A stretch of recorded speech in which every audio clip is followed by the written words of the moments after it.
Hello everyone, this is Vicky Rajput. मैं आपके लिए एक मोस्ट इंपॉर्टेंट बुक लेके आया हूँ, rich dad and poor dad. जिस तरह सब कहते हैं कि भगवद गीता पढ़नी जरूरी, इसी तरह मैं आपको कहता हूँ, रिकमेंड करता हूँ कि प्लीज़ अपनी लाइफ में कुछ करो चाहे मत करो, ये बुक्स एक बार पढ़ के जरूर देखो। ये आपकी बुक्स है जो आपके आने वाले माइंड की पैराडाइम को शिफ्ट कर सकती है, आपकी फाइनेंशियल एजुकेशन के लिए बहुत इंपॉर्टेंट है। अगर आप मेरे को अपना छोटा भाई मानते हो, चाहे कुछ भी मानते हो, प्लीज़ मैं आपको रिकमेंड करता हूँ कि बुक्स जरूर से ज़रूर पढ़ें। मैं बहुत सी वीडियोस मैंने देखी जिसमें कि बुक्स की समरीज दे रखी है, पूरी बुक्स को पढ़ के 10 से 15 मिनट के अंदर समराइज़ कर रखा है, पर मैं ऐसी गलती नहीं कर सकता कि एक पूरी बुक्स को पढ़ के उसको 10 से 15 मिनट के अंदर कैसे आपको समराइज़ कर सकता हूँ। तो मैंने सोचा है कि क्यों ना मैं छोटी छोटी क्लिप्स बनाऊँ, सभी लेसन्स में से टॉप 3 की लेसन्स निकाले जाएं, जिससे कि हम इसको आगे इम्प्लीमेंट कर सकें। वो कौन सी 3 चीज़ें ऐसी हैं जो हम इसको आगे इम्प्लीमेंट कर सकें।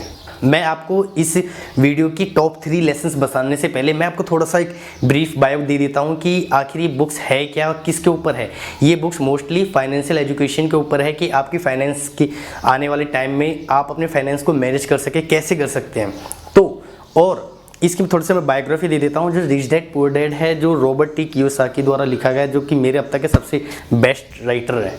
तो मैं उनके बारे में थोड़ा सा आपको इंट्रो दे देता हूँ। रॉबर्ट टी कियोसाकी के इस बुक्स के अनुसार रॉबर्ट टी कियोसाकी के 2 फादर हैं, एक रिच डैड और एक पुअर डैड। एक्चुअली गलत मत समझना, उनके 2 पिताजी नहीं थे, पेरेंट्स थे। एक उनके असली डैडी थे जो कि एक पुअर आदमी थे, और एक उसके फ्रेंड के दोस्त थे। एक तरफ से देखा जाए तो रॉबर्ट टी कियोसाकी के जो फ्रेंड है उनके पिताजी थे जो काफ़ी अमीर थे।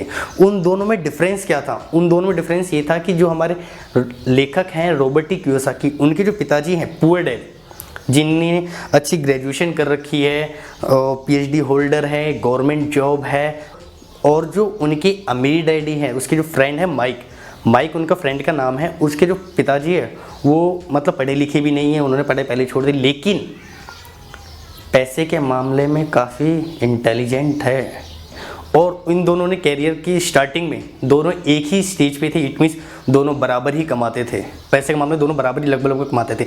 लेकिन जैसी जैसी वो उम्र उनकी बढ़ती गई तो जो उनके पुअर डैड थे, जो कि काफ़ी ग्रेजुएट थे, PhD होल्डर थे, उन्होंने गवर्नमेंट जॉब थी, और उनके लास्ट मोमेंट पे वो अपने लिए अपने बच्चों को कर्जे छोड़ के गए थे। लेकिन उसी के साथ जो उनका फ्रेंड माइक था, उनके जो पिताजी थे जो कि एक रिच डैड थे, जिन्होंने भारी भरकम दौलत छोड़ के गए थे अपने बच्चों के लिए। तो ऐसा क्या हुआ इन दोनों के बीच में, इन्हीं चीज़ों के बारे में, पर्सपेक्टिव के बारे में पूरी की पूरी बुक्स है, इन्हीं दोनों के माइंडसेट के ऊपर कि एक आदमी अंडर ग्रेजुएट होते हुए, उनके पास गवर्नमेंट जॉब होते हुए, सारी चीज़ होते हुए फिर भी गरीबी में मरे।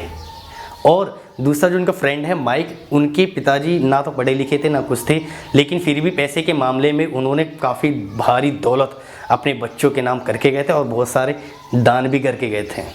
तो पूरी की पूरी बुक्स इन्हीं दोनों के ऊपर डिपेंडेबल है कि दोनों की थॉट्स क्या थे, इन दोनों की क्या डिफरेंसेस थी, जिस वजह से इन दोनों में इतना डिफरेंस आ गया। और आप पहली बार चैनल पे आए तो प्लीज़ चैनल को सब्सक्राइब करें, नोटिफिकेशन बेल को हिट करें, ताकि आपको इस बुक्स की पूरी समरी मिले। टॉप थ्री हर लेसन में से मैं कुछ ना कुछ टॉप 3 निकालूंगा, जिससे आपके साथ शेयर कर सकूं। इसमें फर्स्ट लेसन में जो मेरे टॉप 3 है, मेरे हिसाब से जो मैंने टॉप 3 आपके लिए निकाली है, वो उसमें से सबसे पहले नंबर पर आती है कि उनके जो गरीब पिताजी हैं वो कहते हैं कि पैसे के मोह सभी बुराइयों की जड़ है। और इसी के साथ जो उनके माइक के फ्रेंड है रिच डैड, वो कहते हैं कि पैसे की कमी ही सबसे सभी बुराइयों की जड़ है। दोनों के शब्दों में देखो कितना अंतर है। भाई रॉबर्ट टी कियोसाकी हैं, उनके 2 पिताजी होने के कारण उनके बचपन से ही उनके दिमाग पे 2 अलग अलग विचारधाराएं उन्हें अटैक करते रहे, दोनों अलग अलग विचारधाराएं घूमती रही, और अगर वो चाहते तो बहुत ही आसानी से कह देते कि हाँ दोनों बुढ़े अलग अलग तरीके से पता नहीं क्या क्या बोल रहे हैं, और वो छोड़ देते। लेकिन नहीं, उन्होंने दोनों की बातों को सुना और दोनों की बातों पे विचार विमर्श किया, और फिर उन्होंने फाइनली डिसाइड किया। वो आपको आने वाली वीडियोज़ में पता चलेगा कैसे। गरीब आदमी है वो हमेशा रोता रहता है कैसे ये सभी बुराइयों की जड़ है, ये पैसे पैसे पैसे करता है मरता जाएगा। लेकिन रिच डैड है, उनका कहना एक्चुअली रियल लाइफ में आपसे मैं पूछता हूँ कि सीरियसली अपने मन से बताओ कि पैसे का मोह सभी बुराइयों की जड़ है, या पैसे की कमी ही सभी बुराइयों की जड़ है? हमें कोई भी चीज़ लेना होता है तो हमारे पास पैसे नहीं होते। तो ऐसा क्यों है? इसमें हमें विचार करना चाहिए। विचार जरूर करें, कमेंट में लिखें कि आपके हिसाब से आप क्या सोचते हैं। दूसरे नंबर पे आता है आपके लिए कि धन का विषय स्कूलों में नहीं पढ़ाया जाता, ये घर पे ही पढ़ाया जाता है। जी हाँ, धन का विषय स्कूलों में नहीं, कहीं भी स्कूल में, किसी भी स्कूल में चले जाओ, वो बच्चों को मनी के बारे में नहीं बताते, पैसे के बारे में नहीं समझाते कि हाँ पैसे को हमें कैसे फाइनेंस करना चाहिए, कैसे मैनेज करना चाहिए, उसको किस हिसाब से खर्च करना चाहिए। और मैंने एक वीडियो बना रखी है रैट रेस के ऊपर, जो इसको थोड़ा सा और समराइज़ करके उसमें अच्छी तरह से समझा रखा है कि कैसे पैसे के बारे में लोग नहीं समझते, उस चीज़ को गौर नहीं करते। धन का सबक ऐसा है जो कि स्कूलों में नहीं, घर पे सिखाया जाता है। हमारे देश में अच्छे अच्छे बैंकर्स है, अकाउंटेंट है, इंजीनियर्स है, डॉक्टर है, लेकिन पैसे की कमी से वो भी जूझते रहते हैं। बताओ, इतने पैसे खर्च करने के बाद हम लोग लाखों पैसे खर्च कर देते हैं इंजीनियरिंग में, डॉक्टरी में, लेकिन लास्ट टाइम में हमारे पास वो पैसे की टेंशन लगी रहती है। ऐसा क्यों? क्योंकि हमें पैसे के बारे में स्कूल में तो कभी सिखाया ही नहीं। हमें तो किताबों के बारे में पढ़ाया गया है कि a+b का होल स्क्वायर क्या होता है, इसका आंसर बताओ, और आंसर एकदम सटीक होना चाहिए। हमें कभी ये तो सिखाया नहीं कि हाँ इन 10,000 और 10,000 20,000 मिला के इन पैसों को कैसे मैनेज किया जाए कि 20 को हम 40 कर सकें, कहीं नहीं सिखाया जाता। और नेक्स्ट है थर्ड नंबर पे शब्दों का खेल। जी हाँ, ये मेरा सबसे मोस्ट इम्पोर्टेंट सबके लिए कि इस लाइन पे गौर दे, उस पे विचार जरूर करें। कमेंट पे लिखे शब्दों का खेल।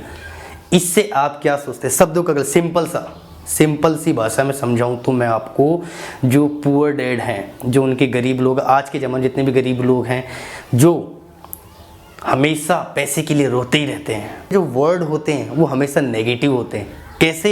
वो हमेशा ये सोचते रहते हैं कि यार उन्होंने मान लो अच्छी गाड़ी देखी तो यार मैं इसको नहीं खरीद सकता, मेरी बस की बात नहीं है। उन्होंने कोई अच्छा घर देखा, यार मैं इसे नहीं खरीद सकता, मेरे बस की बात नहीं है। और तो और मान लो कोई अच्छी चीज़ दिखी उन्हें और पैसे नहीं जेब में, तो वो ये सोचते हैं कि यार मेरे बस की नहीं है, मैं नहीं ले सकता। तो ये हो गया एक गरीब मेंटेलिटी की सोच। और अमीर मेंटेलिटी की सोच होती है, सिंपल सी वर्ड में देखो कितना फ़र्क है दोनों में। अमीर गरीब ने ये सोचा, अमीर क्या सोचता है कि यार मेरे को ये गाड़ी अच्छी लगी, ठीक है, अब मैं इसको कैसे खरीद सकता हूँ। उनको कोई बढ़िया सा घर पसंद आया तो उन्होंने सोचा कि यार मैं इसको कैसे खरीद सकता हूँ, how can I afford it. Understand? तो देखो दोनों शब्दों में कितना अंतर है। मेरे हिसाब से आप इस वर्ड को अच्छी तरह कहीं लिख लो कि अपनी लाइफ में कभी भी इस वर्ड को यूज़ करो ही मत, आई कांट अफोर्ड इट, कि मैं इसे नहीं ले सकता। क्यों नहीं ले सकते भाई? बनाया इंसानों के लिए है और किसी चीज़ के लिए तो लिया नहीं। महंगी से महंगी गाड़ी बनाई किसके लिए? अपने लिए बनाई गई है, किसी जानवरों के लिए नहीं बनाई कि हाँ भाई तू ले, तू चला और तू दौड़ा, नहीं। तो अपनी लाइफ में भी आप लोग ऐसी मेंटेलिटी मत रखें। अब मैं आपको दोनों डैड्स की, जो हमारे रोबोटिक यूएससी की हैं, उनके दोनों डैड्स के पर्सपेक्टिव को कुछ लाइंस जो लिखी हुई है जो मेरे को काफ़ी अच्छी लगती है, मैं आपके साथ शेयर करता हूँ। जो उनके एक डैडी थे वो अपने बच्चों को कहते थे कि स्कूल जाओ, अच्छे नंबर लाओ और बढ़िया सी नौकरी पाओ। It means you are going to school and get good marks and getting high paying jobs, कि आप स्कूल जाओ, अच्छे नंबर लेके आओ और एक बढ़िया सी नौकरी मिल जाए। लेकिन उसी के साथ अमीर डैडी कहते हैं कि आप स्कूल जाओ, अच्छे नंबर लाओ ताकि तुम एक अच्छी कंपनी खरीद सको।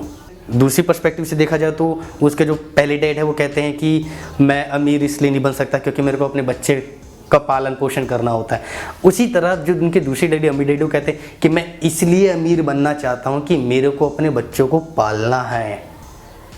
देखो दोनों के वर्ड में कितना डिफरेंस है। तो प्लीज़ आप भी इन वर्ड को यूज़ करा करो। उनके एक डैडी है जो कि टेबल पे हमेशा बिजनेस के, पैसे के बारे में बात करते थे, उनको सिखाते थे कि हमें आगे पैसे को कैसे मैनेज करना है। लेकिन उसके जो दूसरे डैडी थे वो टेबल पे डिनर करते समय पैसे के बारे में बात ही नहीं करना चाहते थे कि हाँ पैसे सभी बुराइयों की जड़ है। एक का कहना था कि पैसे के मामले में खतरा मत उठाओ, रिस्क मत लो, सावधानी से कदम उठाओ। और दूसरे डैडी का कहना था कि पैसे के मामले में रिस्क लो, क्योंकि अगर आप ये रिस्क लेना अभी नहीं सीखोगे तो कब सीखोगे।